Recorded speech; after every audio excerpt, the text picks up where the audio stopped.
everybody, and welcome to Biters. Sorry we missed you last week. Yeah, kind of sorry. So this is Dianne. And this is Marnell. And I was traveling for continuing medical education, which is why I held us up. And I'm still kind of recovering from pneumonia. So I'm not sorry about last week because I didn't like last week's episode. So I like this week's episode. So we have completely opposite views about the two episodes of Fear the Walking Dead we're going to cover tonight. We are doing a twofer, and I guess next week is going to be a twofer as well because it's the finale. It and is. They're cramming next week two will episodes not be our into one. fault. Right. Next week it's their fault. This week it's our fault. Yeah. And I'm just here to say that This Land Is Our Land was way better than El Matadero.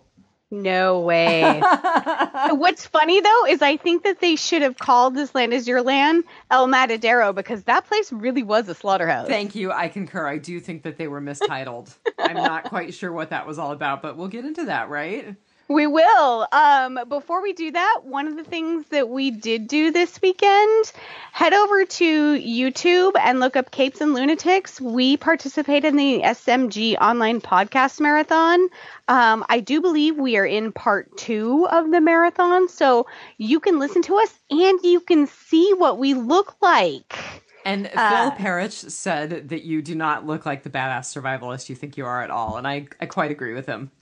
You looked like a total girl. I did. I looked like a beauty vlogger or something. And I was the one who was going to Home Depot afterwards, not you. I was going to a theater play and to dinner, so I had a reason to be dressed up. Mm-hmm.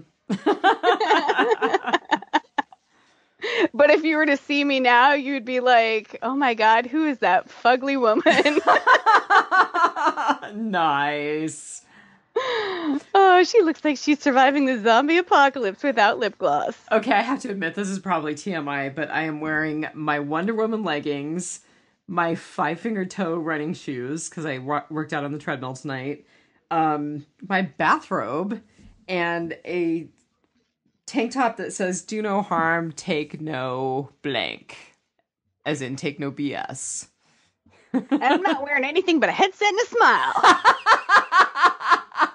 Just kidding. Sure. I'm totally dressed like a schlub drinking my tea. You're a goof. This late in the evening on a Monday night, yes, I am. Well, that's fair. Yeah. A little punch drunk. No doubt, man.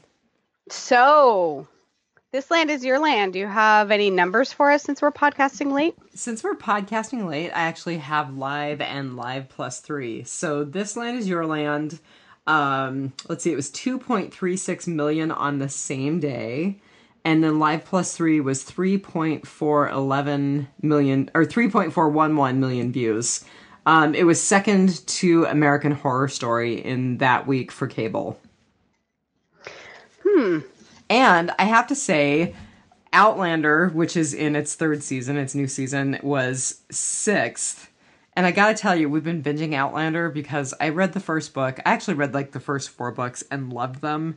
And they have done a fantastic job adapting the first book. So I actually really think that Outlander is better and probably should have been at the top of the heap for that week. Not that I'm biased or anything.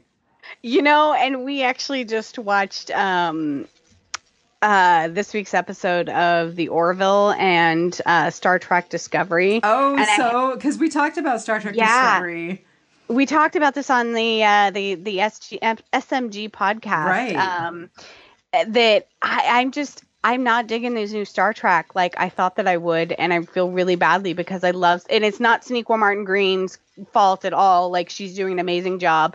I'm actually kind of enjoying her character. I don't like the way the direction of the show as far as being Starfleet, Star Trek universe. It's not jiving with, what I know of that universe. And yeah, I'm just not liking it. But the Orville is hilarious. Like, even like my other half does not like stupid comedy. He doesn't like Family Guy. He's not a big Seth MacFarlane fan of any kind or anything like that. We are both loving the Orville. It's hilarious. It's great. I have to say my godson and his dad were watching it when I was visiting them last week while I was traveling, and they, as a family, have been really enjoying it. Yeah. But yeah, so we talked about it. We rolled through a bunch of topics on the podcast, the other podcast, but we did talk about what's up to coming in The Walking Dead, and talking about a little bit about Preacher too. So we didn't manage to squeeze in any Fear the Walking Dead in our hour. Well, I did kind of snark and say that I was still hate watching it, and then I felt really bad because I watched This Land Is Your Land, and I was like, that was a really good episode.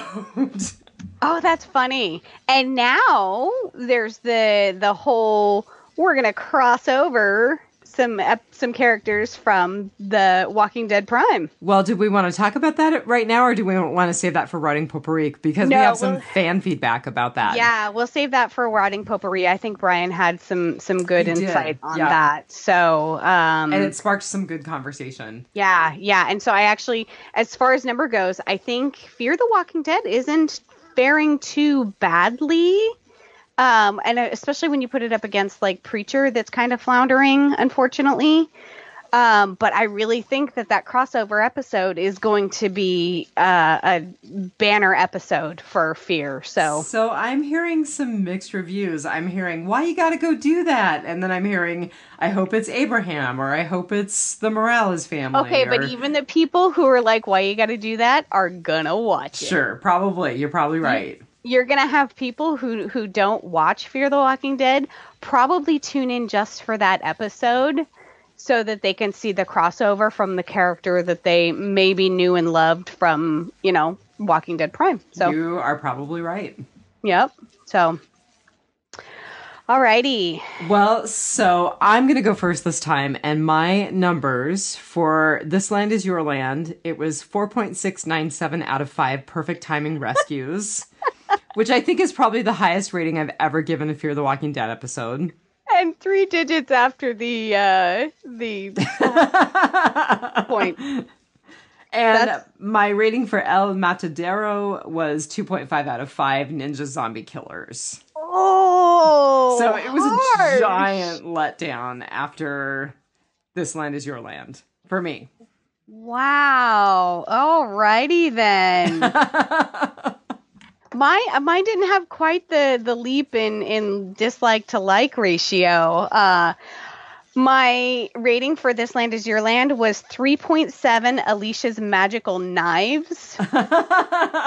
Because that knife was not long enough for her to stick it under anyone's chin and reach a brainstem. I'm sorry. That's just not possible.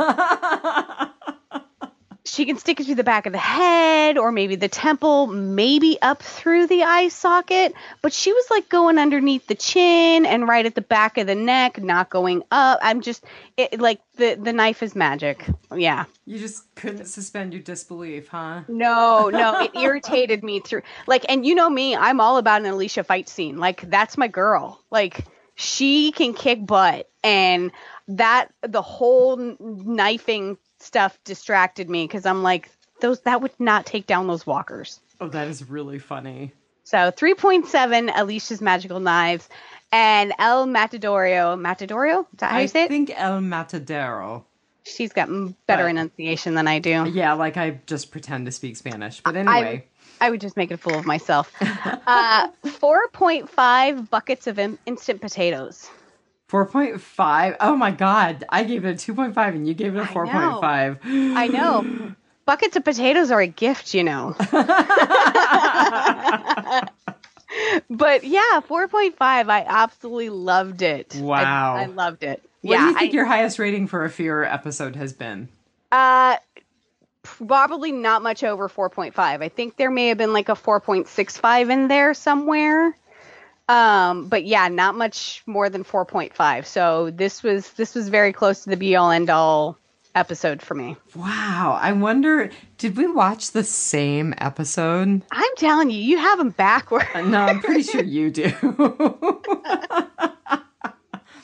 Just a quick nod to Thomas O'Mara, because he sent us a rating for This Land Is Your Land, but we haven't heard from him about El Matadero yet. So he rated it 4 magical Alicia lungs out of 5, or 4 magic air pockets surrounding only Alicia out of 5. Yeah, because she was the only survivor of that, wasn't she? You know, I think you're right.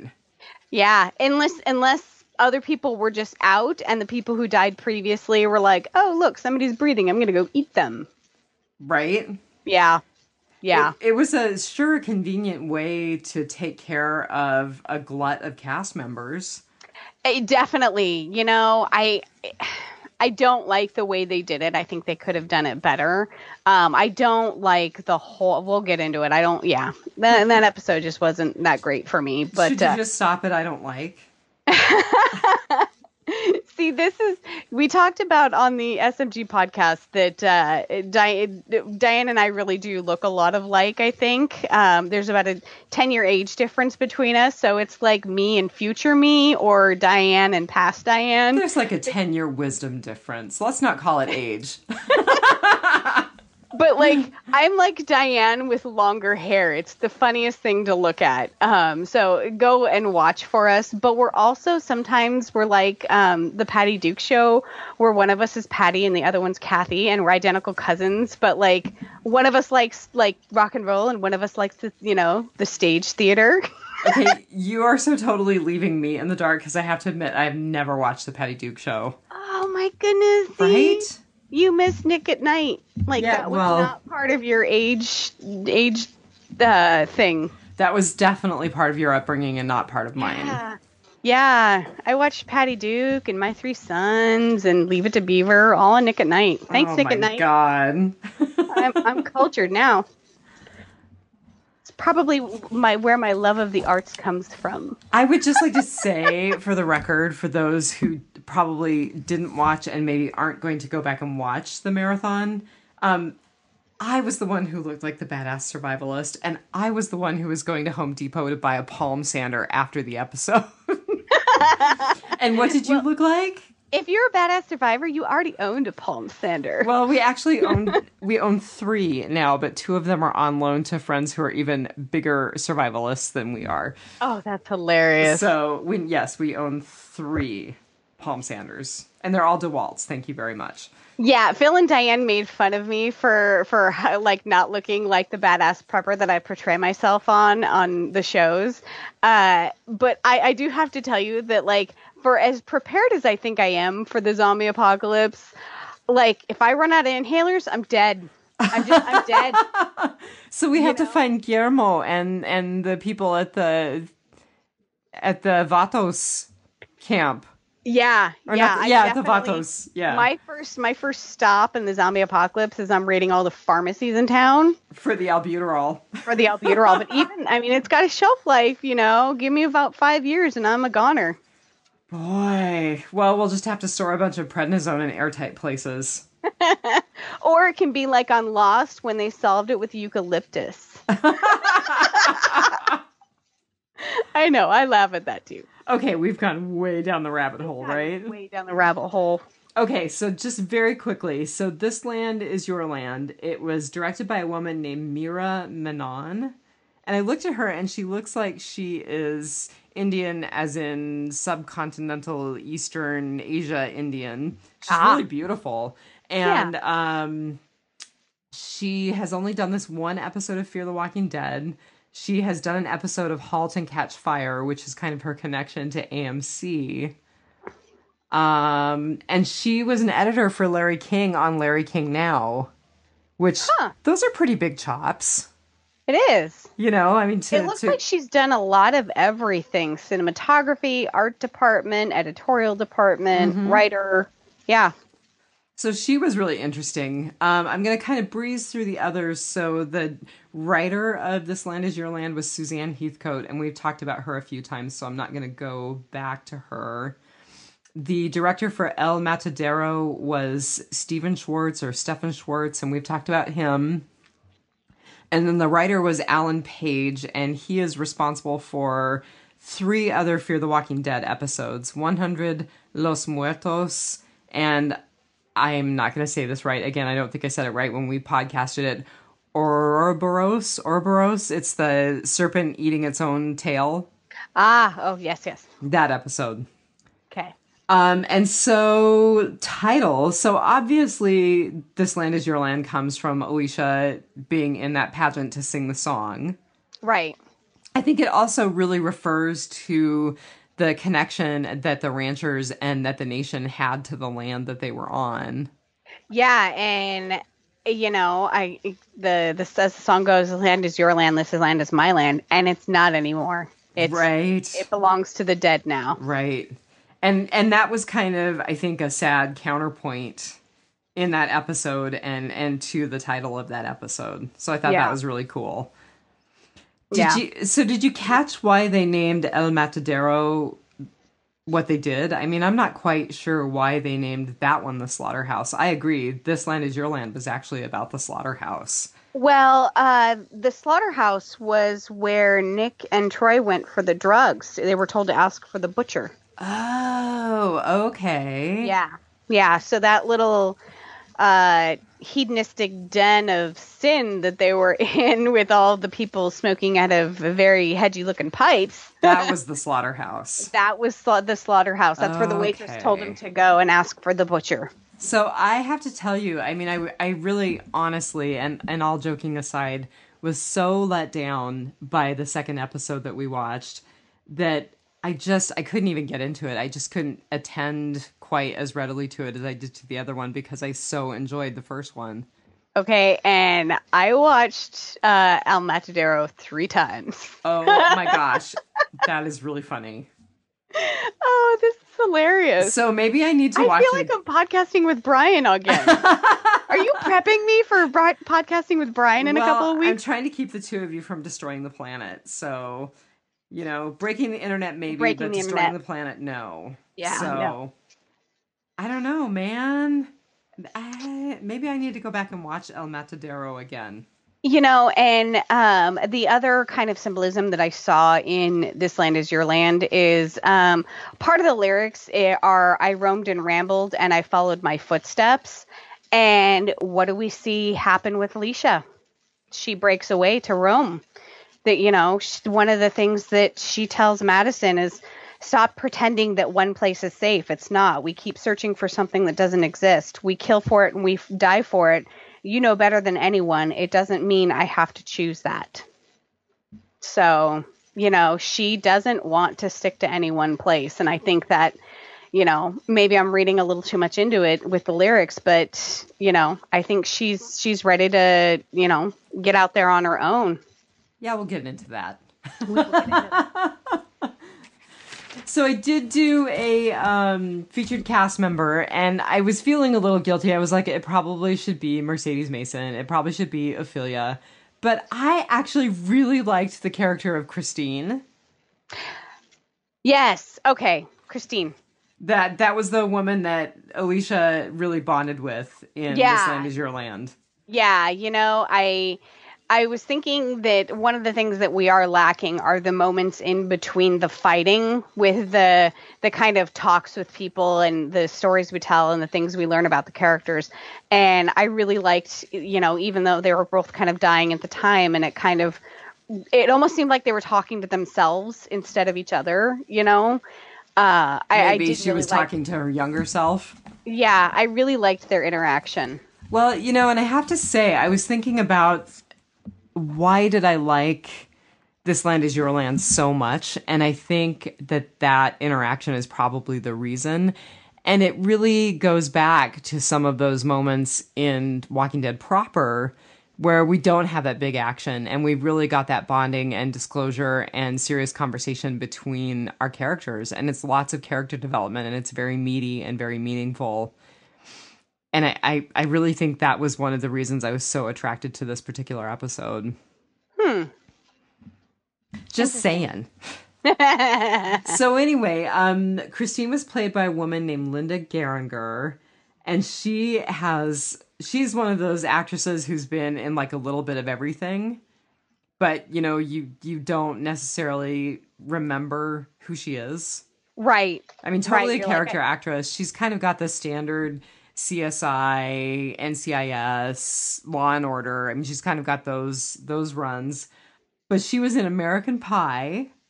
She was in As Good as It Gets, and she was into a recent movie called Into the Storm, which I haven't seen yet. Huh. We've seen her in one other episode of Fear the Walking Dead. She was in Brother's Keeper. Yeah. Which that makes sense because that was, they were all getting herded into the pantry. Well, and I can honestly say, I don't remember seeing her, but she didn't have a standout moment like she did in this episode. Right. And she is one of those people where you're like, I know her from somewhere. Mm-hmm. Yeah.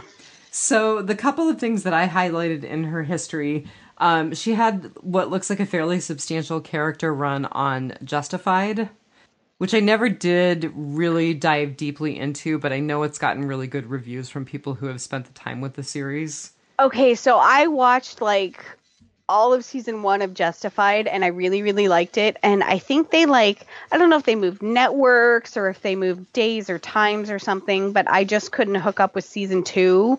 It was one of those where, something else was on at the same time, and I didn't have all the technology to record the stuff that 6 different shows at once. And, so I never made it past season 1, but I really did but I'm a Timothy Oliphant fan, so. Right.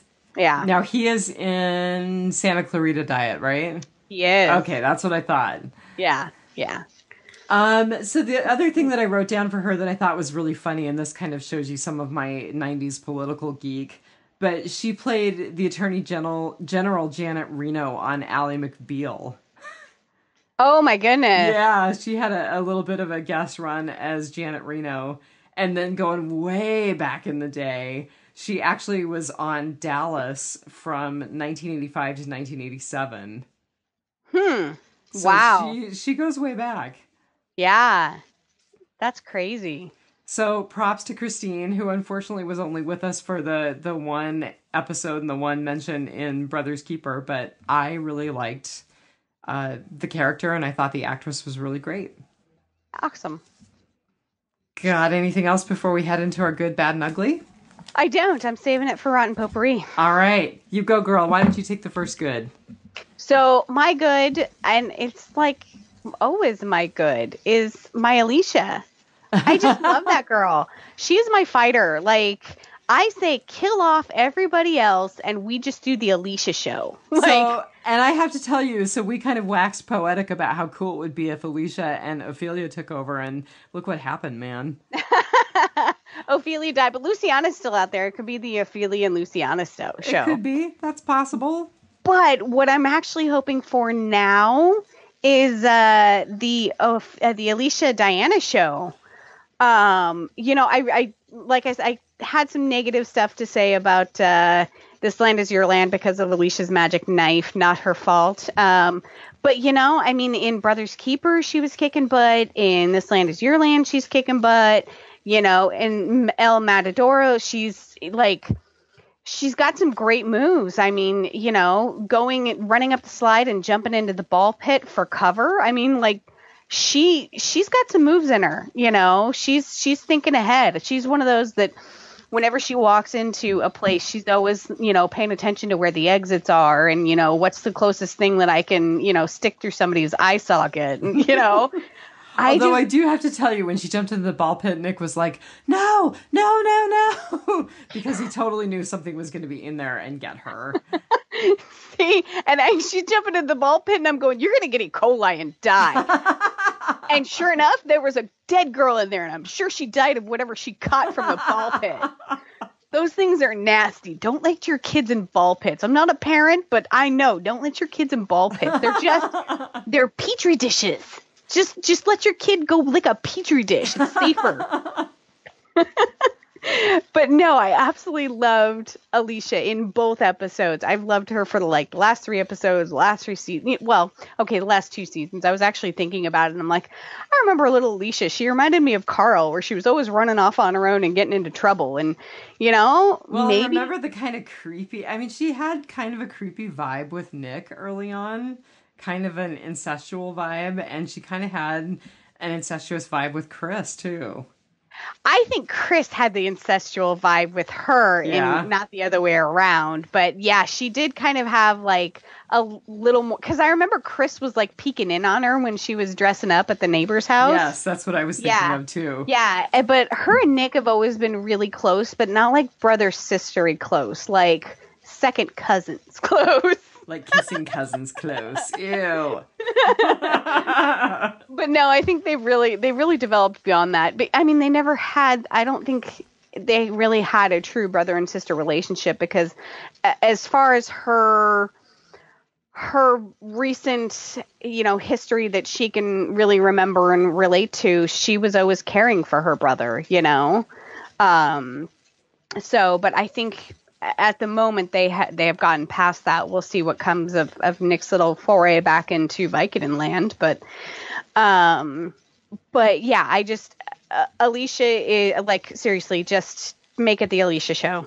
I'm good with that. Was there a particular moment that you really loved, or was it just Alicia? Well, one of the things that I absolutely really would love to see happen is the Alicia and Diana show. And I want those two to kind of buddy cop movie this whole next season. I mean, that girl, like that Diana chick can swing a pickaxe. That is not the easiest weapon to wield. Yeah, she's got some serious upper body strength. Yeah, because if you're going to swing it with any sort of accuracy without upper body strength, you have to choke up on it, which means whoever you're swinging at has to be close. And she's not. She is right on the end of that thing, and she is deadly accurate. So she's going to be a force to be reckoned with. And I really love their whole interaction. Like I love it when they say something and then they're like, no offense, none taken. Right. I really hope that's a thing now, where they say something to each other and they're like, no offense, none taken. I really want that to happen. That needs to happen. And I really, really hope that Diana is kind of a reoccurring character, because she said something that makes me think that she's got a pretty dark past. Alicia said, how can anyone get used to this? And Diana said, if a woman sets her mind to it, she can get used to anything. And so I really hope these two kind of are a duo that go forward from now on, at least for a while. And I think they kind of have to do that, because I don't think you can really continue on a character storyline as them solitary. I don't know if you've ever watched the show The Last Man on Earth. No. Well, he's not truly the last man on Earth, because he couldn't be, because how boring would that be? Like, he has no one to talk to. So I really think that's going to continue on. I would love to see that, because I really like that she's getting away from Madison and that whole big drama scene. And she really is a fighter. I mean, she really holds her own and then some. I mean, you can say she single-handedly saved, tens of dozens of people. So only to have them die later, but never mind. It's because Crazy Dog went and got a panic attack. Seriously, like everyone died by like 2 minutes. Like if Crazy Dog didn't have to stop in that vent, we would have all been fine. That's it. Blame it all on Crazy Dog. It was Crazy Dog. So that was my good. I am such a huge fan of Alicia. Like, I think she is the reason why I watch this show at this point. I hope that you are right that they're going to keep Diana. I think they probably will. They're certainly setting her up like an important new character. They certainly cleared their ranks of having to pay for extras, so they can afford a main character to come on. Yeah. So, yeah. What was your good? My good was actually the way that This Land Is Your Land came full circle. And what I mean by that is, we get that fairly extensive flashback of, or that story of Alicia being at the, what's the word I'm looking for? The performance, Like summer camp type thing? Yeah, supposed to be performing This Land Is Your Land. And Nick runs to her rescue. And what happens at the end of the episode? Once again, Nick comes to her rescue. Kind of. Well, that's the intention. Right. And I was like, Nick and Troy got stuck in a helicopter and Madison and Strand came to everyone's rescue. Well, but at the end, after Alicia gives Madison her speech about how she's going to go off and live on her own because no place is safe and she needs to have her own life, Nick assures Madison that he's going to follow Alicia and check on her and make sure she's okay. Yeah. And so it's just kind of that full circle of little kid Nick trying to rescue Alicia and now adult Nick trying to rescue Alicia. Yeah. So that was my good. Huh. Well, what was your bad? Oh, go ahead. Oh, no. Yeah. My bad actually plays off of your good. Okay, go for it. I'm very upset at Nick. Yeah, I'm not real happy with Nick either. Okay, so big one before El Matadero. Why is everyone still covering for Troy? Thank you Why? very much. Yes, Like, I was the same way. I was like, why? He actually really busted Troy's chops at one point where he's like, get over it. I don't want to hear your pity party about Jake. You're the reason that he got killed. Yeah. And I was really glad with Nick that he came down on Troy like that. And then we end up with him covering for Troy. I agree. Yeah. I just didn't see it. It didn't make any sense to me. Yeah. You know what? Just tell everyone where the herd came from and why Jake is dead and let the chips fall where they may. Troy is a big boy. If he can't do the crime, can't do the time, he better not do the crime. He is a creeper. I don't know why Nick is protecting him. Okay. And that's the other thing is, I think it's somewhere in El Matadero where they're driving. They're having their little Thelma and Louise moment. Yeah, where Troy's like, yeah, you know why you stayed at the ranch? It's because you like me so much. Right. And I'm like, yeah, Nick, why do you like him so much? Like, what? And, Troy says something to the effect of we're children of darkness, we're children of violence, blah, blah, blah. Right, and I'm like, that can't be the only reason. That can't be. Troy is such a creeper and he's so bad. And yeah. And then everything that happened with them in El Matadero, I'm just like, why? Stop me if you've heard this one. A sociopath and a former addict go into a bar. I'm just like, what is going on here? Like, buddy cop the girls, don't buddy cop the guy move, I don't know. I get why Nick did what he did. I get why, he took the Vicodin. Yeah, he's, a former addict who's never really had to confront his addiction because he didn't have to. He couldn't. There was no more drugs, and now the world is coming down on top of everyone. And I could see how he could fall back into it, if given the opportunity, and he was given the opportunity. So I get it, but I just, why take Troy with you? So talking about buddy copping the guys, you actually just made me think of two books that one of which I successfully read and the other of which I gave up on as a part of the My Favorite Murder Book Club. I know, right? I'm such a geek. So the first book that I read that I kind of struggled to get into and then it was quite good was Columbine. And it was really a different look at the two Columbine killers than we've really had in popular media before. The second book was In Cold Blood, which I just could not get through. It just killed me for some reason. But there was kind of that whole dark, perverse buddy-buddy with the two guys who I assume ultimately were the killers in cold blood. Right. That's Troy and Nick, man. Yeah, they're both bad in such different ways, but Troy has nothing redeeming about him, and I don't know why anybody gives him the time of the day, let alone covering for him. Yeah, nothing good is going to come of this association. No, and now he knows that you can walk through fields of walkers if you cover yourself in guts. Mm-hmm. Like that.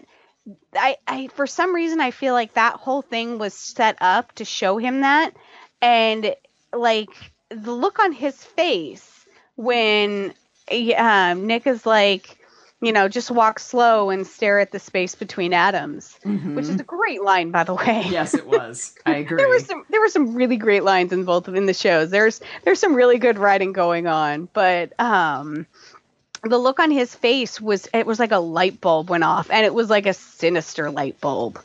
And then that scene, like I said, I watched the show 3 times, twice on my laptop and then once on a big TV. And I just did a quick kind of flip through to write down some notes. And I noticed in that scene when they're hugging it out with the walkers all around him, that it almost looked like somebody was looking at them through a night scope. Oh, really? Everything around them was dark, and then there was centered on them. There was a circle of that green that you get in night vision scopes, and so I'm like, I wonder if that was just an interesting cinematography visual, or if that's meant to be something. You never know with AMC shows that does that mean something? So yeah, so. My bad was the Troy and Nick show. Which has possibilities, but they're all bad. They're all bad. There are no good outcomes. But I do have to say, so we've ragged on Fear the Walking Dead for a while, but obviously it brings out a lot of emotions in us, which can't be a bad thing, I mean, if you're this passionate about hating Troy and hating the Troy and Nick show, then, it can't be all bad. When it's bad, it can't be all bad. Well, even though I was horribly disappointed by El Matadero, I am willing to give the series more slack than I've probably ever been willing to give it because I liked This Land Is Your Land so much.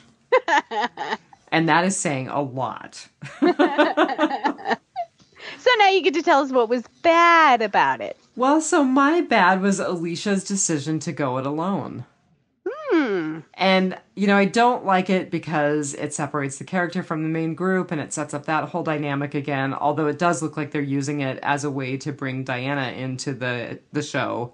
Right. But the other thing that I ask is, does it further the story?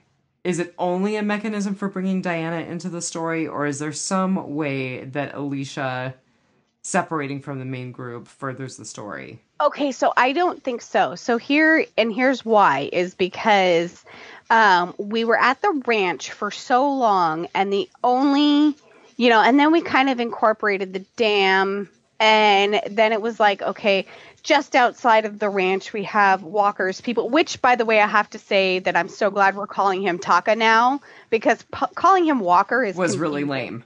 Yeah, so you have Taka's group, and so we've kind of had this little homogenized world, and then we had the dam, and now we're going to the dam, and we're going to be a little homogenized group near the dam, and maybe a little bit of the trading post. I was going to say, I think we're going to see more and more of the trading post.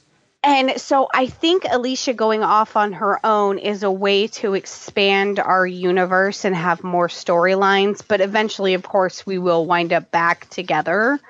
But I think it's just a way to not be so like in this little homogenized little group and scenarios and everything. I think it's a way of inviting in different dramas and going out and seeing the world and bringing it back. That's just my opinion. I'm reserving judgment just because I didn't like separating her from the group. But I think it's interesting how It's like magnets where we've tried to so much to pull everybody into one spot, and now people are leaving intentionally. I mean, you have Alicia going off on her own. You have Nick and Troy going, "Oh, we're going to stay at the trading post and do drugs." Right. So, and then, you have Strand who thinks he's selling something to this Proctor guy, so we've been pulling and pulling and pulling to get ourselves all back together. And now everyone's like, nope, bye. That's a really good analogy. The idea of magnets with opposite end, or with same ends. Yeah. Pushing each other separate. Yep.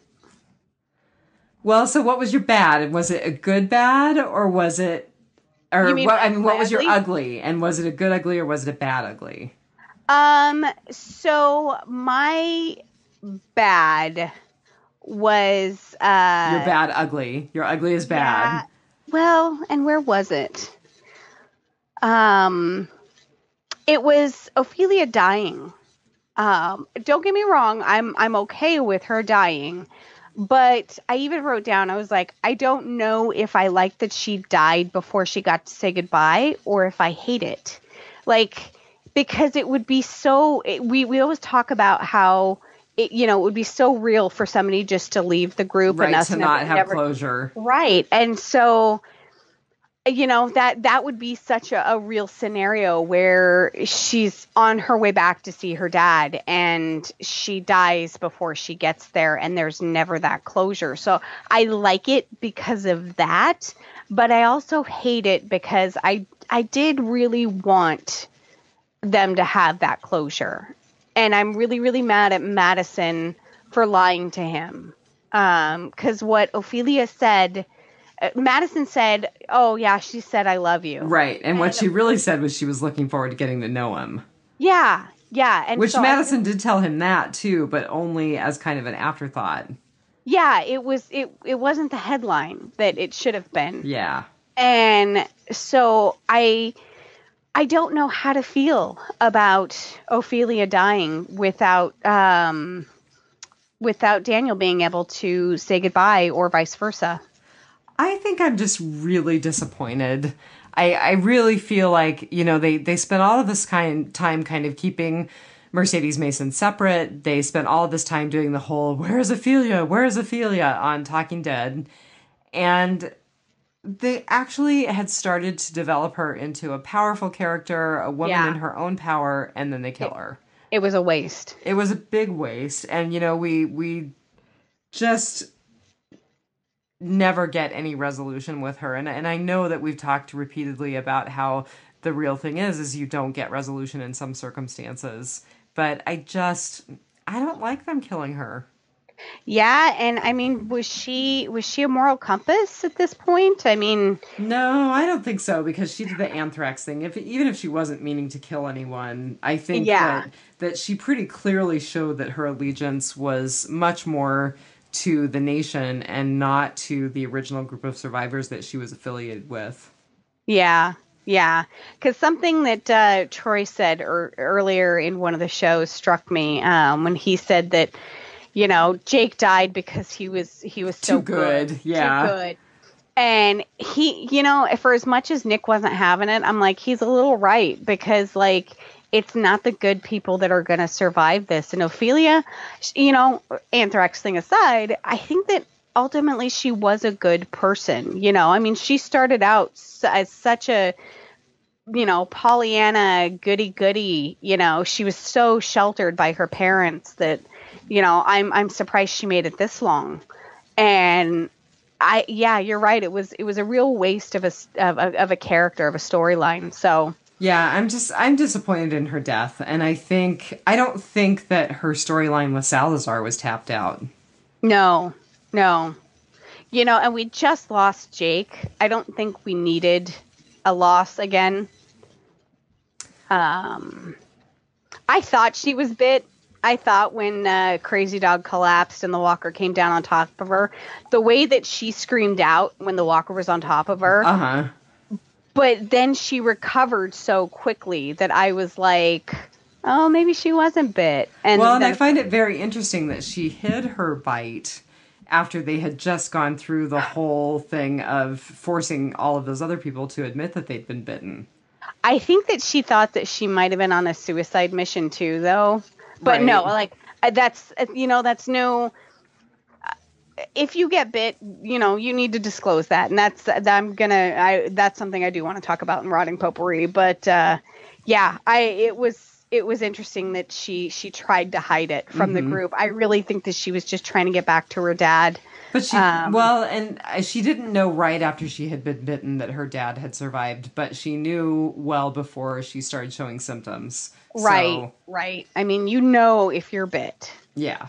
So, yeah. So that was my ugly. I'm not sure how to feel about. I don't feel great about it, but I'm okay to move on from it. It's not too terribly shocking. It's not too terribly sad. It's just unsatisfactory. I think it's kind of like Jackie's death. I've always felt like Jackie was not tapped out, and she was a more interesting character than what she had time to be in the first season of Walking Dead proper. And this kind of has that same feel for me. Yeah.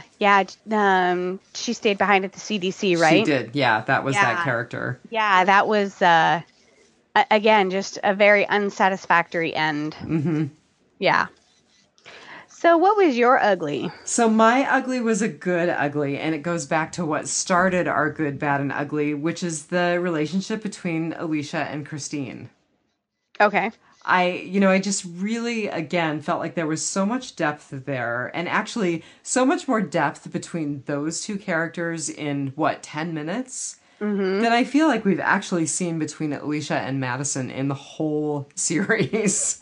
Yeah, and I think Alicia craves that Yes. mother character in her life. And I really felt like we got a more genuine picture of who Alicia was as a human.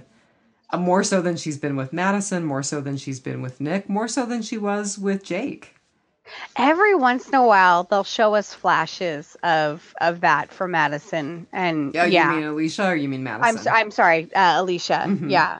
Every once in a while we see flashes and it's really just moments, where I think there was one at the hotel with her and Madison, her and the hotel manager, I think, had a moment. And we were like, Madison's got some depth, or Alicia's got some depth. The other thing is you said that there was some really good writing in both of these episodes. I really think that, again, the whole development of a relationship between Alicia and Christine in that very short period was some really excellent writing. I loved the way that they developed Christine. I loved the way that she brought out some genuine empathy and disclosure in Alicia that we haven't seen with anybody else. I really, really loved it. So that was my seriously good ugly. Yeah, I do. I actually vividly remember, I think rewinding it and paying more attention to it. I really liked Christine's backstory. Yeah. She was a 9/11 widow, and she met her second husband at a support group, and he was a first responder. And he thought that 9/11 was kind of the beginning of the end, and they spent their last few years on the ranch, and she regretted that. She would have rather spent her last few years seeing the world rather than hiding from it. Yes. And I thought that was a very good way to put it. I did too. I thought that was a really nice piece. And maybe that's why I was so drawn to that character, because of that tragic storyline. Well, and I loved all of her memories too, where she's the Woodstock memory. Yeah, taking her bra off at Woodstock, and then just the sun on her face, drinking wine in Central Park, and she had some really good moments, and her character was very well written. Yes, I concur. And she was very appealing in just a really brief entrance into this world. Yeah. Yeah, and it's one of those where it's too bad that she couldn't have played a larger role, and we couldn't have seen more of her and maybe her and Alicia's interaction. But it also, I think it really just was meant to be that flash in the pan where it wouldn't have worked had it stretched out for, half a season or so. You're probably right. It probably wouldn't have been nearly so satisfying if they had kept her alive and tried to keep that connection going. That's a really valid observation. It's one of those where, one of those moments where, I mean, they were literally sitting and waiting for death to come, and, they were being their most honest selves. So, yeah, I concur. All right. Finally. Okay, go for it. I'm putting down my crocheting. Yes, I'm an old lady. I'm crocheting and flipping my page. She'll be able to clothe us and survive the zombie apocalypse. Seriously, man, I am going to be the reason that all of you biters still have nice sweaters and good hats. We discussed on the SMG podcast, Jeffrey Dean Morgan actually has like a working farm with farm animals, and some of those farm animals are alpacas, and Jeffrey Dean Morgan should send Dianne some of the alpaca wool so that she can spin it and knit something. I would totally make something for JDM. That would be totally cool. Like a Lucille warmer. Yes. There you go. Somebody let Jeffrey Dean Morgan know. I don't know how you slide a warmer over a bat with barbed wire. Barbed wire, but we'd be willing to try. I think maybe instead of knitting a tube, you make it so that it can be buttoned up around Lucille. See?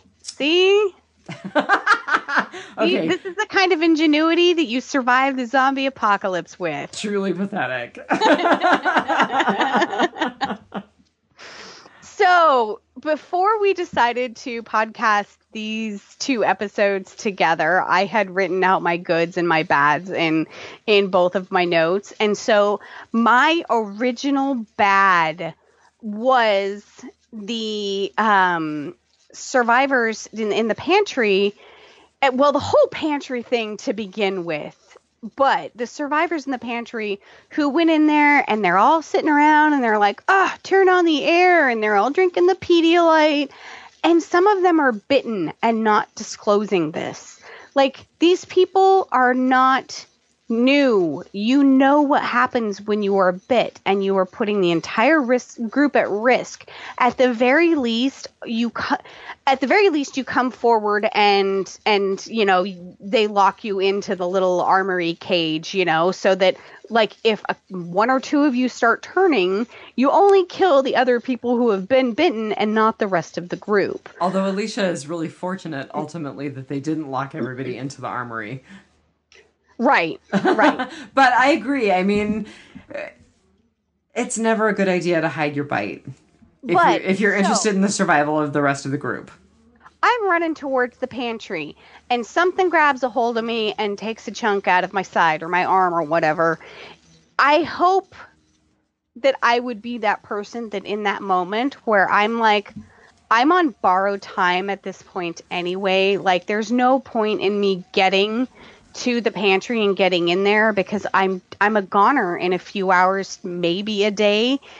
And at that point, I would hope I would like to think that I would be one of those that would just stay out there and take out as many walkers as possible, to give everyone else a fighting chance. And there was 24 people maybe? There was quite a number of people. I mean, even before the nation and the ranchers all ended up dying, I was like, dang, they're weeding this crew down significantly. Yeah, that pile of bodies in the room where they were giving them the morphine and stuff, that pile of bodies, I was like, that is a lot of people who weren't immediately disclosing, and I'm just like, they could have made a difference. They could have made a pretty big chunk in that horde in order for something better to happen than to get locked in that pantry. And everybody ultimately die anyway. Yeah, exactly. Like, I would have rather been remembered as the person that helped get us out of this thing alive than the person who had to be morphined and then stabbed in the back of the head on a cold concrete floor in a back room somewhere. Like, I was so mad at all of those people that they like had to be forced to disclose, like, I was so mad at them. I'm not sure that I would be that good a human being. I hope I would be. I'm not sure that I would be. Maybe in the moment when I'm bit, I maybe would still be running for the pantry just out of that fight or flight, that will to live. But once I got in there, I think I would be that person that would be like, I need to be handcuffed somewhere, like, because in a few hours I'm gonna be trying to eat everyone's faces off. You know, I just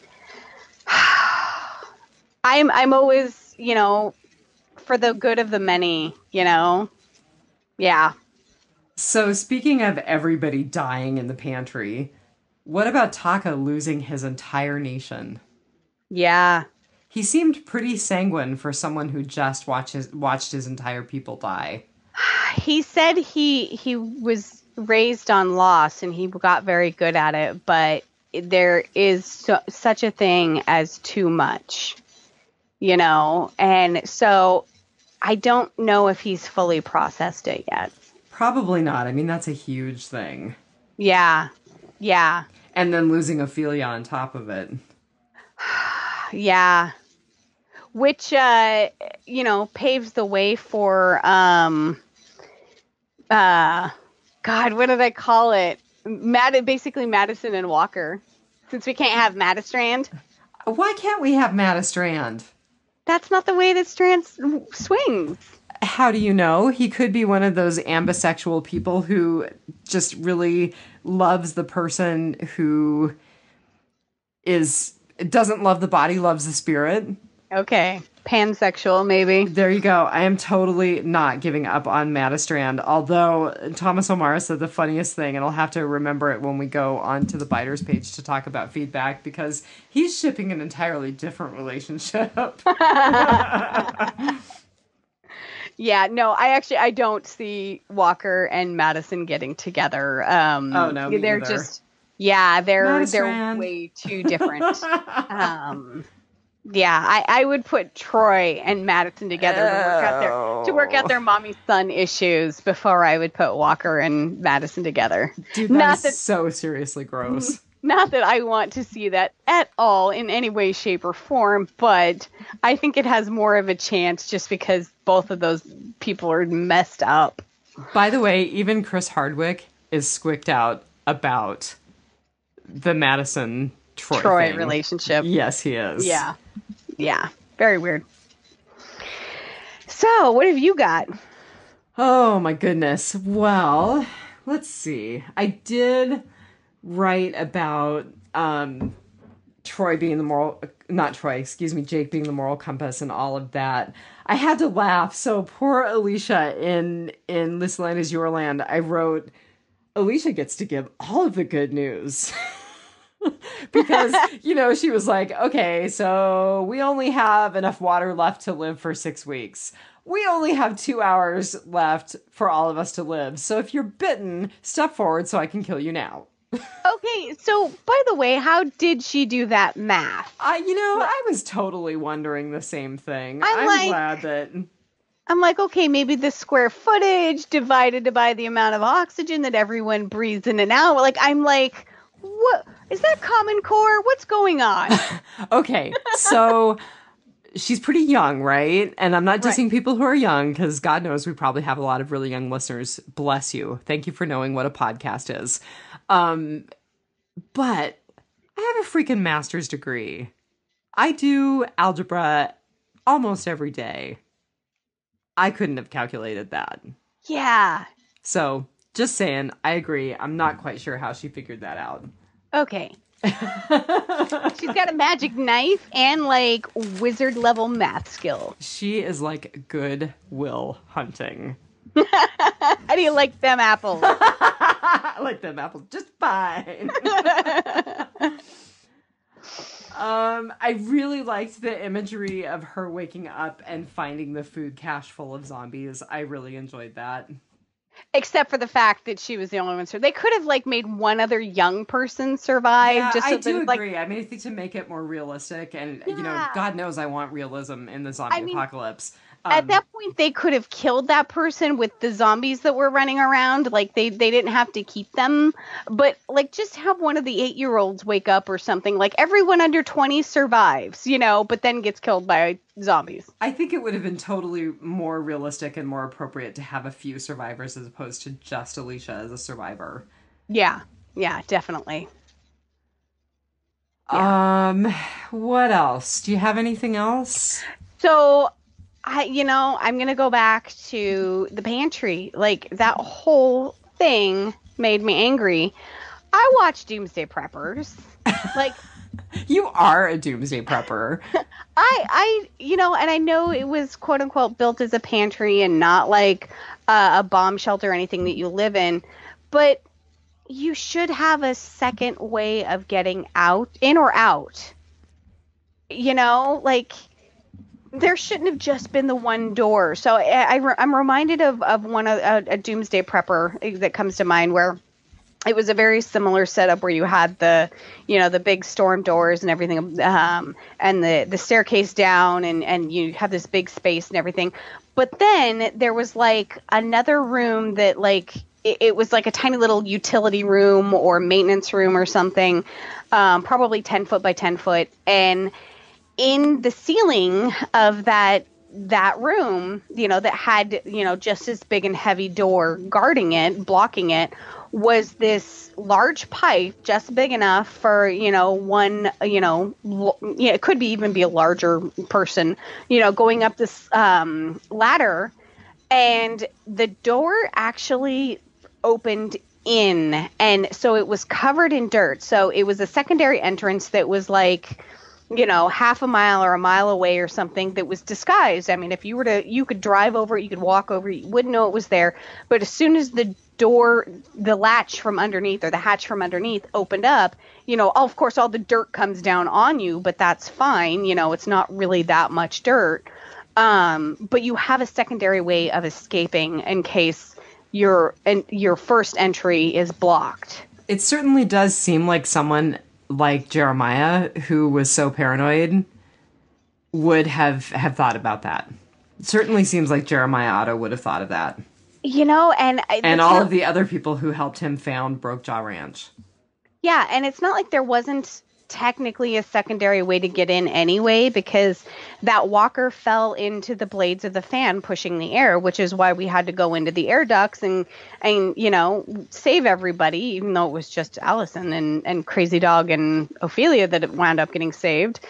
But that walker got in some way. There was definitely light coming from above. There was another way, kind of out, but it wasn't designed to be an exit or anything. But so, I mean, that place wasn't 100% secure. It wasn't, hermetically sealed at any juncture. So, I mean, there really should have been. So it just bugged me as the, the badass super prepper that I am. With the girly blouse, but that's okay. With the girly blouse. Yeah, no, like totally armchair quarterbacking, Monday morning quarterbacking, armchair, whatever. There should have been another way out. I mean, what if you were down in the pantry and something collapsed or the fire broke out, right there at the entrance? There should be a secondary exit. I was very, very upset about the whole pantry issue. But we wouldn't have had such a complete cleanse of the secondary and tertiary cast had that not happened. If they would have been locked out of the pantry, they would have all not been able to run anywhere, and they would have all gotten killed by the zombie horde. Oh, there you go. So either way, they could have totally... We wouldn't have had poor Allison having to Alicia, shoot everyone up. So yes, Alicia. Shoot everybody up with morphine and then stab them in the back of the head. Okay, speaking of Alicia shooting things, when did she get so good with an AR? I don't know. They're actually not that hard to shoot. Oh, well, never having shot an AR, I'll have to leave that to you and Brian. So... I'm actually a fairly good shot. Phil is going to be so happy to hear that. Phil's going to. Even our brother-in-law was very amazed at how well I shot. So, You are so ferocious. So that was another thing with Alicia is I'm like, okay, so I've been bitten. I've been forced to disclose that I've been bitten, and now I'm going to be taken in a back room and done away with, euthanized essentially. There's like 25 of us. Am I really going to make this poor girl do this to everybody? No. Since I'm the one that's got to die, I will kill everyone, and then she kills one person. She doesn't have to live with euthanizing 25 people. How awful were they? Those people were awful. They all deserve to die horribly on a cold floor. Maybe when you're dying, you don't think that magnanimously about the people who are going to outlive you because they didn't get bitten. The way that she reacted after killing the one guy from Taka's group, the guy that stepped forward and volunteered to be the first, which, by the way, had there been like a who wants to go first type thing, and I didn't think of she shouldn't have to kill 25 people, I'll do it, and then she kills one. I think I probably would have been the person to volunteer first, because who wants to be that 25th person? Right. I just watched all of those people get shot up and stabbed in the head, and now it's my turn. Yeah. Like, just not even having to see it. Just like one person goes and they don't come back, and then another person goes and they don't come back. I mean, there are a reason why dogs are terrified of that door in kill shelters. Like, you don't want to go in there. And, I think I probably would have, either volunteered to do it all or be the first, yeah. I don't think anybody in that group was very thoughtful or selfless. But now they're dead and we don't have to worry about it. And now they're dead. On the bright side, now they're dead. So, yeah. Did you have anything else? Because I still have a ton.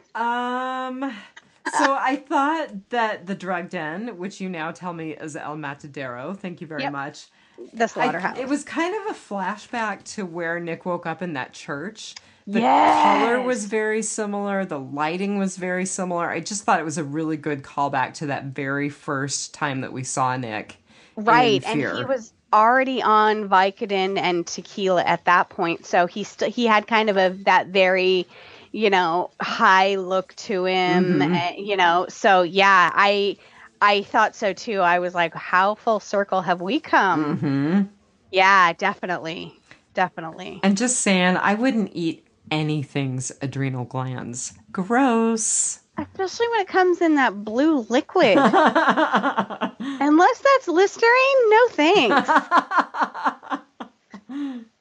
Yeah. Okay, what else have you got? I'm looking at our time, and I think we're well over an hour. Well, we're podcasting too, so that's not fair. We are podcasting too, so if you're still hanging out with us, God bless your soul. You can listen to us in 2 parts. I pause my podcast all the time. So the whole, we're going to go rescue the ranch by driving through all of the walkers BS, and then we get stuck in the helicopter. What was the whole helicopter thing? It was a horrible plan. So I think their plan was something about they were going to go blow up the gas reserves, and they were something about an RV, and it just, I wasn't even paying that close attention because I'm like, no. Take 5 minutes and come up with a better plan. That was a horrible, horrible plan to begin with. They are just really lucky that Madison, Strand, and Taka showed up when they did. Yeah. Who knew? Who could have imagined? Yeah. I mean, one, to blow up the gas reserves, I know that they wound up doing that anyway, but that was just a really big waste of gas. And I'm like, have you guys never seen The Walking Dead? They have not, apparently.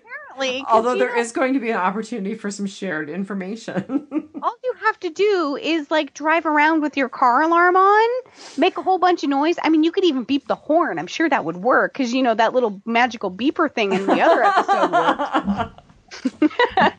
But all you have to do is like make a bunch of noise and drive away at like, I don't know, 10 miles an hour, and you lead the entire herd away. And then when you're at a safe distance from the ranch, you floor it and whip a Yui. They so totally did not see the episodes where Daryl and Rick were leading the horde away from Alexandria. Right? I'm just like, and Glenn with the little sports car and the car alarm. I'm just like, you just have to be a distraction and go slightly faster than the herd. Like, yeah, I was just like, that's a really terrible plan. Like, I'm a super prepper. I can come up with a better plan. Well, just remember, it goes back to your bad, which is there is nothing good that will come of Nick and Troy hanging out together getting high. No. I do find it interesting that Troy was a teetotaler. And I find it interesting on one level, but on the other level, the way that alcohol destroyed his family, I kind of get it. Well, and it just fits with his psychopathy, so... It kind of does. He's kind of a control freak. Yeah. So, Madison and Strand's little interaction right after she gave Ophelia the Vicodin and the Pedialyte. And, okay, I do have a little bit about that because I think it was really whiny and self-serving of Strand to be like, you give away all of our resources. Dude, you weren't saying that when she saved you. Right. But I kind of think that they both had really good arguments at that point, though, where he's like, you're giving away all of our resources and you're going to show up to this exchange with like basically a dead Ophelia, and you're trading her for water that you don't need, and you've spent all of this energy and resources on getting her here to do this. He's like, what's the point? We're not going to, this is not survivalist. And I get her side where she's like, I want these two to reconnect, and I made a promise, and I absolutely got both sides of those arguments, and I have no idea whose side I'm on. I'm probably more on Madison's side just because I think it was self-serving and whiny on Strand's part. And I really like Strand. Absolutely, but on playing the devil's advocate, like, he had a point when he's like, you're showing up with, goods that, a bad set of goods you promised for water that you don't need, and he's going to kill you. Like, I totally get Strand's point. Like, it was a terrible point, but it was a good point. Like, I have no idea whose argument I side with at that point. I'm like, Mm-hmm. And then he goes down to that basement and he demands to see Proctor John. And Strand has something that Proctor John should see. And I really want to know, it's got to be the water. Dam. Yeah, the dam. Yeah. That's the only thing, and I'm like, what's his play in this? Like, what is he hoping to get out of it? I just hope that Strand takes a pause and realizes that, I don't know, remaining integrated with that first group of survivors is more important than any material gain he could get. Yeah. But that is really hoping that Strand will be a bigger and better person than he's shown that he can be. Yeah. I love him anyway, but he is very shallow. He is, but, going back to the whole, good people aren't the ones that have survived, or aren't going to be the ones that survive anyway. I mean, I know that a lot of people have rested on the laurels of others, and that's why they died for lack of oxygen, I'm just so mad at all of them. I'm like, you weren't even proactive enough to save your own lives. Like, all of those people that you were euthanized could have, like, gone out one by one and opened the doors and let more oxygen in, fighting Walker. I don't know. I'm just really mad at the pantry people. So let's just pause for a minute. Do we have anybody left who is quote unquote good? Because I'm thinking no. Yeah.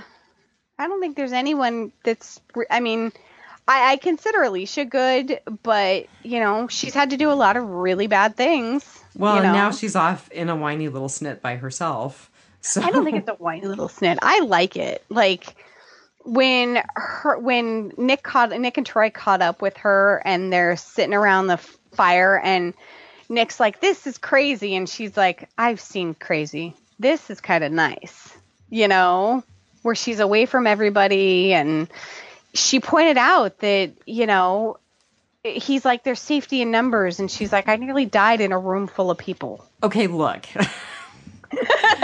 TMI again, I'm sure, but I am paying good money to go to a silent retreat for 3 days in January. I am paying good money to not be around noisy people who suck my soul out of me. I get it, but we're talking about the zombie apocalypse. You have plenty of alone time in the apocalypse. But I go back to another thing that I wrote down that Alicia said, which I go back. Good writing in these episodes, for as much as we rag on it, you guys have some really good lines that come out of it. She told Madison, we die quicker together, just as quickly together than we do apart. I need to find a way to live for myself. I just don't think you can be alone in the apocalypse. I do. I don't think you can be alone forever in the apocalypse, but I think you can go through long stretches of... Look at Morgan. Hence the reason you gave it a 4.5 and I gave it a 2.5. All right, I'm going to move us along. So unless you have anything really pressing left in Rotting Potpourri, let's talk a little bit about our listener feedback. No, I think that just about wrapped it up for me. Okay, so today, or was it yesterday, like later in the day, we got a message, I want to say from Thomas O'Mara, talking about, hey, they finally released the information about the crossover. That was Sunday night. Oh, and no, it was. I think it was actually Phil, wasn't it? I think Phil sent it to us. Thomas O'Mara tagged us in it on Facebook on our personal pages. But I think we got a private message from Phil about it. Anyway, we were skeptical about it, and Phil's like, "No, this is legit." So bottom line is the big news. There's going to be Fear the Walking Dead and Walking Dead proper crossover. So here's Brian's response on our Facebook page. Brian here. Okay, so let's talk about the big news, the crossover. Robert Kirkman has confirmed there will be a crossover of a character which will not be revealed yet at a period in time which hasn't been revealed either. There is only one reasonable answer to this riddle that won't send ripples through the Walking Dead universe, and if you search your feelings, young Jedi, you know the answer to be true. The only reasonable character or characters is the Morales family from season 1 that was heading west to Alabama. It's very possible that they just kept going, and especially with the timeline, when they left, it could coincide after travel with Fear the Walking Dead timeline. So let's be honest. Were you expecting a major character crossover? You heard it here first from Brian, of course. So then Thomas O'Mara says, that was my thought also. The timeline makes it impossible for any others unless Negan's group came from the West, and that's how we get his backstory. Which I actually thought was a really good point, because I had read an article and we talked a little bit about it in the podcast marathon episode, saying that we were going to get more backstory on Negan in this season. Right, but I kind of think that they would put that on Walking Dead Prime. That's my only caveat with that, is I don't think they would put such a big to-do on Fear the Walking Dead. Well, and I also was thinking that it was totally going to be Morales and his family, and it makes sense because they're Latino, and it makes sense because of the part of the world that this is taking place in. But, gosh, and now I don't think I'm going to find those comments. Dang it. Someone else, I think it was Thomas Reese, commented, no, I think it's going to be Abraham, Rosita, and Eugene, because we first saw them in Texas. And I had heard someone else on, I believe, the Walking Dead podcast page, or the Walking Dead cast page, talk about how they thought it was going to be Abraham's army. Which, I mean, I kind of was mourning a while ago that we'll never see the band together again, and I'm actually not bad with that idea. I'm not either. My only other, there was a really interesting, and I think it was like Looper, which they do a lot of behind the scenes backstory or things you may have missed, or here's the crossover. And they do all genres of movies and television and everything. You can find them on Facebook, Looper. They did it was like 5 characters from The Walking Dead that we never got closure on. And no, I can't remember the name of the family. The Moraleses. The Morales family, yeah. Yeah, they were one of the 5 that it was like, yeah, they just like left at mid-season 1 and we never heard anything from them ever again. Where are they? You know, they were one of them in the 5. And the other one was Vatos. And I would really love to see something with the Vatos. However, I don't think... Do you think No, I don't think it's possible because the Vatos were stationary. The Morales were, they were, heading west. Well, so Guillermo and the other, so Guillermo was the custodian and there was a guy who was a nurse, Felipe, I think it was. Yeah. They were the 2 who were stationary, but Guillermo said, that the Vatos kind of drifted in and out checking on their people. Yeah. So, there's the possibility. I think that's a remote possibility, but that's an interesting thought. Yeah, and I would love to see it, but I think that the Vatos were too stationary. I can't remember who the other people, the characters in The Walking Dead Prime that we never got any closure on thus far in the seasons. But yeah, the Morales were definitely one of them. Heath, we didn't get closure on Heath, but we're too far ahead in the timeline for it to be Heath. Right, right. We, in Fear, have not gotten closure on Luciana. We have not gotten clear from the woman who closure with the woman who survived the airplane crash, who they ended up cutting loose in the dinghy in the rubber raft. She wound up being part of the pirates. Right, but didn't we end up not having solid closure with her? I don't think we had solid closure with a bunch of the pirates. I think we just got away from them. I can't totally remember though. So here is Thomas Reese's response to Brian, or it's a separate post on Biters, but it was mostly about Fear. What's up, guys? It's been a while, but with Walking Dead proper starting soon, I thought I'd better reestablish a line of communication. I've been watching Fear. I know you guys really don't like it, but I've really enjoyed this season. The ranch was cool. I always wondered why we didn't encounter more preppers on the main show. I loved last week's episode with everyone suffocating in the pantry, everyone slowly dying. Then in the background out of focus, we see them popping back up. It was good stuff. I got some theories about the crossover. From what I've gathered, next week's finale is day 64, which puts them right in line with Walking Dead Season 1, the finale with the CDC blowing up. I think the perfect storyline would be Abraham, Rosita, and Eugene. They've got a lot of backstory we've never seen. Abraham's a fan favorite, and they're from Texas, so it makes the most sense geographically. Keep recording, and I'll keep listening. Thank you, Thomas Reese. Yeah, that would be amazing. It didn't even occur to me that they were from Texas. So that would be a big one. I don't know if we're gonna have to start seeing some paparazzi shots from filming leak out before. But yeah, that would be really, really cool. I'm cool with the Morales one. I would love to see Vatos, but Eugene and Abraham and Rosita would be amazing. Yes, it would be. Although I don't know that with Christian Serratos, I mean, obviously she looks like she's going to have a continued role. We're not sure about Eugene because we didn't really see him addressed in the trailer, but I don't know that their lives and their scheduling would allow for that. Brian's response. Brian here, I like Fear and I watch, and the suffocation was the best, and the Daniel component was real heartbreak. Nick, on the other hand, ... Great and interesting thought on the crossover. That would be something to consider. I'm not sure where the trio actually came from. I believe it's the Morales family because of the timeline at day 64, which means on about day 60, the family left to head west. Great stuff, man.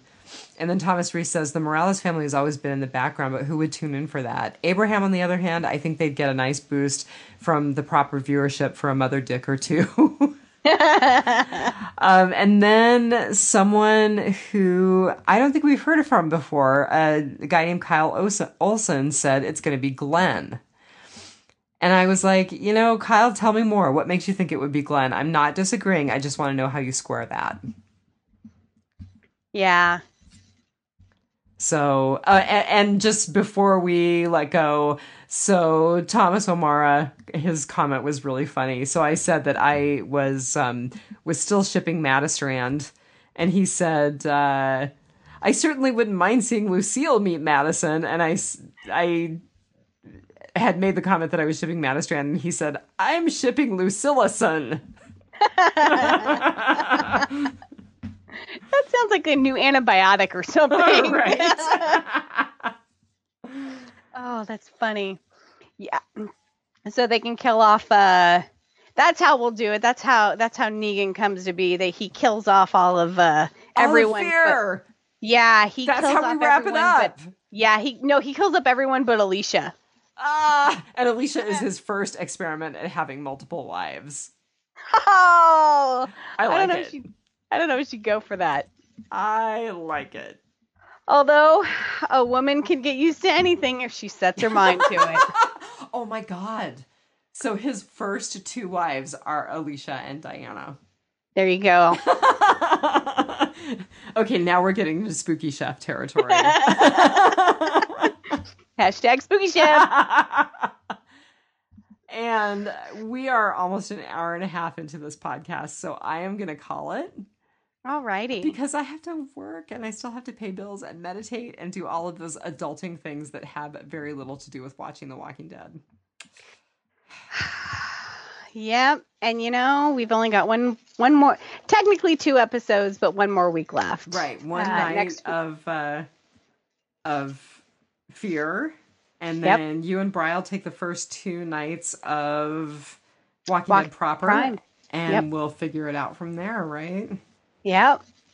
I'm going to be back in time to watch the second episode in real time, but I'm not going to be back in time to podcast it because I'm basically getting off a plane, dumping the husband off at the airport so he can go be with his parents, and I'm going to have the herd to myself for a week.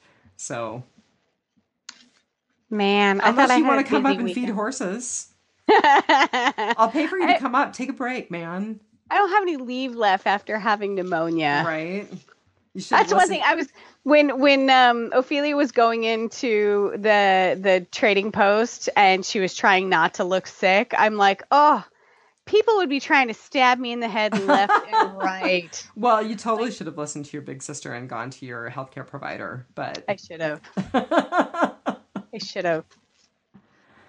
But so in the meantime, again, go to Capes and Lunatics YouTube page. Maybe subscribe, give them a like on Facebook, but you can listen to the SMG Online podcast. We did it live. You can go We did it live. We did it live, and we did a really good job, I think. I think go so listen too. to us, and you can see us. Like I said, you can see Dianne and I, so what we look like and everything. Not older, just wiser. And then, yeah. Can you hear the dogs? They're saying goodnight to everybody. They're howling. All right. Well, Until then, have a good night and have a good week, you guys. take it One dead day at a time. That was close. Almost. All right. Good night, everybody.